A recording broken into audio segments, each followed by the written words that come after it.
पूरी दुनिया में गूंजा भारत माता की जय का नारा। इसरो ने वो कर दिखाया जिसका उसने वादा किया था। विक्रम रोवर ने चांद पर नई खोज का चलाया महाअभियान। स्पेस एक्सप्लोरेशन के फील्ड में भारत की एक बहुत बड़ी जीत, वो जीत जिसे सदियों तक याद रखा जाएगा। दोस्तों, 23 अगस्त 2023 का दिन दुनिया के इतिहास में हमेशा के लिए अमर हो गया है। खासतौर से हमारे भारत के इतिहास में इस दिन को हर साल एक त्योहार की तरह सेलिब्रेट किया जाएगा, क्योंकि यही वो दिन है जब चंद्रयान 3 ने चांद की दक्षिणी ध्रुव पर सफलतापूर्वक लैंड किया और दुनिया को दिखाया कि आज का भारत साइंस एंड टेक्नोलॉजी के फील्ड में भी किसी से पीछे नहीं है। पूरा देश इस वक्त इसरो और चंद्रयान की सफलता का जश्न मना रहा है और दुनिया भर के न्यूज चैनलों पर हमारे देश और हमारी स्पेस एजेंसी की चर्चा चल रही है। हर तरफ से हमें इस कामयाबी के लिए बधाइयां मिल रही हैं, लेकिन इसरो वैज्ञानिकों ने जीत के इस माहौल में अपना फोकस नहीं खोया है। उन्हें मालूम है कि यह मिशन अभी आगे 14 दिनों तक चलने वाला है और इन 14 दिनों में कोई गड़बड़ी ना हो, इसके लिए वैज्ञानिक फिर से अपने काम में लग गए हैं। तो ऐसे में अब सवाल यह उठता है कि चंद्रयान तो सफलतापूर्वक चांद पर लैंड कर चुका है, फिर इसरो 14 दिन तक और क्या करने वाला है? क्या अभी भी इस मिशन का कुछ अहम हिस्सा बाकी है? अगर हां तो वो क्या है? आइए सब कुछ आपको डिटेल में समझाते हैं।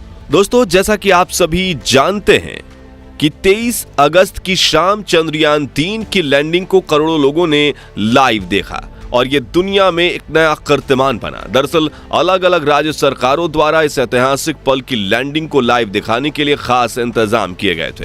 उदाहरण के लिए उत्तर प्रदेश के अंदर सरकारी स्कूलों में बच्चों को ये लाइव इवेंट दिखाया गया।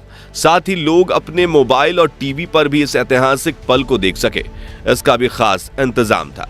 जैसे ही चंद्रयान 3 ने चांद की सतह पर अपना कदम रखा, हर तरफ जश्न का माहौल शुरू हो गया। यहां तक कि लोगों ने खुशी में आतिशबाजी भी की। वाकई ये दिन हम कभी नहीं भूल पाएंगे। भारत अब चांद पर उतरने वाला दुनिया का चौथा देश बन गया है। सोचिए, पूरी दुनिया में सिर्फ 4 देश ऐसे हैं जो चांद तक पहुंच पाए हैं और उन 4 देशों में एक हमारा भारत है। ये सोचकर ही गर्व महसूस होता है। साथ ही चांद के दक्षिणी ध्रुव में उतरने वाले ये दुनिया का पहला देश बन गया है। जब कभी चांद के इस इलाके में पहुंचने वाले देशों की लिस्ट बनेगी तो उसमें भारत का नाम हमेशा सबसे ऊपर रहेगा, क्योंकि यह कारनामा सबसे पहले भारत ने ही किया है। आज हमारे देश का झंडा सिर्फ धरती ही नहीं बल्कि चांद पर भी लहरा रहा है और इन सब उपलब्धियों के लिए हमें अपनी स्पेस एजेंसी इसरो और इसमें काम करने वाले वैज्ञानिकों पर फख्र होना चाहिए। इतनी बड़ी सफलता मिलने पर भी वैज्ञानिकों ने अपना फोकस मिशन से नहीं हटाया और ऐसे डेडिकेशन के लिए उन्हें दिल से सैल्यूट है। पर सवाल यह उठता है कि इस मिशन में अब आगे क्या क्या होने वाला है। लेकिन उससे पहले चलिए हम आपको बताते हैं कि हमारे लिए इस कामयाबी का महत्व क्या है और ये माइलस्टोन हासिल करने में हमारे वैज्ञानिकों को कितनी मेहनत करनी पड़ी है। दोस्तों, आपको 2008 में हुआ चंद्रयान 1 मिशन तो याद ही होगा। इस श्रृंखला का पहला मिशन था जो पूरी तरह कामयाब भी रहा था, लेकिन इस मिशन में चांद पर लैंड करना शामिल नहीं था। ऐसे में हमारे इसरो वैज्ञानिकों ने लैंडिंग को अपने अगले मून मिशन यानी कि चंद्रयान 2 का हिस्सा बनाया। यानी भारत आज जो चांद पर पहुंचा है उसका ख्वाब 13 साल पहले देखा गया था। शुरुआत में इसरो ने चंद्रयान 2 को 2008 में पहला मिशन सफल होने के बाद कुछ ही सालों में लॉन्च करने का प्लान बनाया था, लेकिन इसकी तैयारी जितना सोचा था उससे कहीं ज्यादा समय ले गई। यही वजह थी कि चंद्रयान 1 के बाद चंद्रयान 2 मिशन कोई 11 साल बाद 2019 में लॉन्च किया गया। यानी आज जो कुछ हम अपने चंद्रयान 3 में अचीव कर रहे हैं उसका प्लान हमने चंद्रयान 2 में बनाया था, मगर दुर्भाग्य से हमारा वो मिशन पूरी तरह कामयाब नहीं हो पाया और चंद्रयान 2 का लैंडर अपने आखिरी कुछ मिनटों में बेकाबू होकर चांद पर क्रैश हो गया। यानी 11 साल तैयारी करके भी हम उस मिशन में कामयाब नहीं हो पाए और तब दुनिया के कई देशों ने न सिर्फ हमारी एबिलिटी पर सवाल उठाया बल्कि हमारे इस फेलियर का मजाक भी बनाया। इसलिए उन सभी देशों को जवाब देने और उनका मुंह बंद करने के लिए चंद्रयान 3 मिशन कामयाब होना हमारे लिए बहुत महत्वपूर्ण था। दोस्तों, जब चंद्रयान 2 का लैंडर चांद की सतह पर क्रैश हुआ तो उस समय कि इसरो चीफ K7 ने मिशन के आखिरी 15 मिनटों को 15 मिनट ऑफ टेरर का नाम दिया था।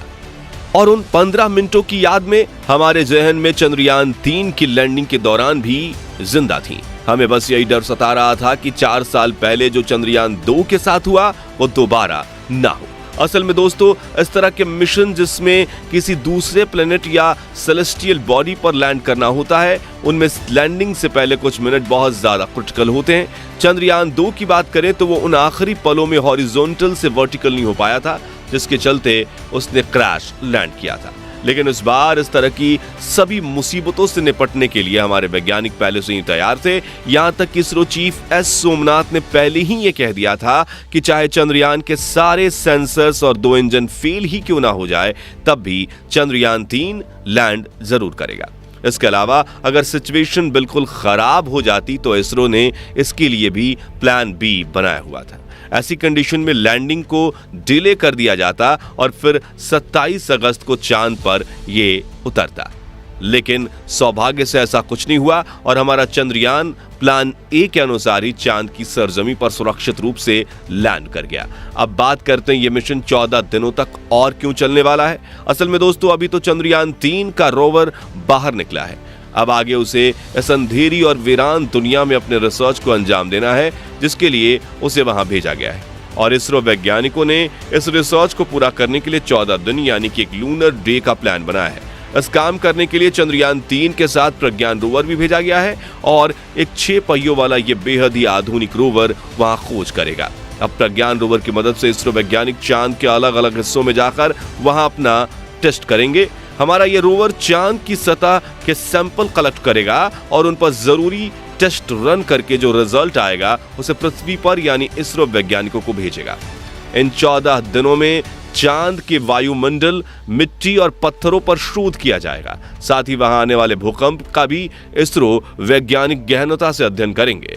इन सब के अलावा पानी की खोज भी इस मिशन का एक अहम हिस्सा रहेगी। दरअसल चांद के इस हिस्से में बहुत सारे ऐसे बड़े बड़े गड्ढे मौजूद हैं जिनके अंदर करोड़ों अरबों सालों से सूरज की एक किरण तक नहीं गई है और इसके चलते बहुत से वैज्ञानिकों को इन गड्ढों के अंदर बड़ी मात्रा में पानी मौजूद होने की उम्मीद है।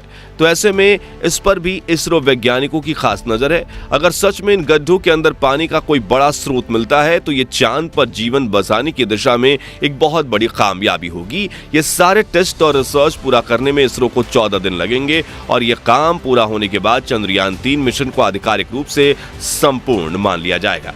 इस मिशन में बस एक चीज ऐसी है जिसका थोड़ा हमें दुख रहेगा। दरअसल हमारा विक्रम लैंडर और प्रज्ञान रोवर मिशन पूरा होने के बाद चांद पर ही रह जाएंगे, क्योंकि इसरो ने इन्हें वापस धरती पर लाने का कोई प्लान नहीं बनाया है। अपने काम को पूरा करके हमारे ये दोनों उपकरण हमसे हमेशा के लिए अलविदा कह देंगे। वैसे आपको क्या लगता है, इसरो को अपनी इस खोज में चांद पर पानी मिलेगा या नहीं? कमेंट करके जरूर बताएं। बाकी हमारी आज की इस वीडियो में बस इतना ही। वीडियो अच्छी लगी हो तो इसे लाइक और शेयर जरूर कर दीजिएगा और अगर आप हमारे फेसबुक पेज पर नए हैं तो पेज को फॉलो भी जरूर करें। मिलते हैं जल्दी ही ऐसी एक और इंटरेस्टिंग वीडियो के साथ। तब तक के लिए गुड बाय, जय हिंद।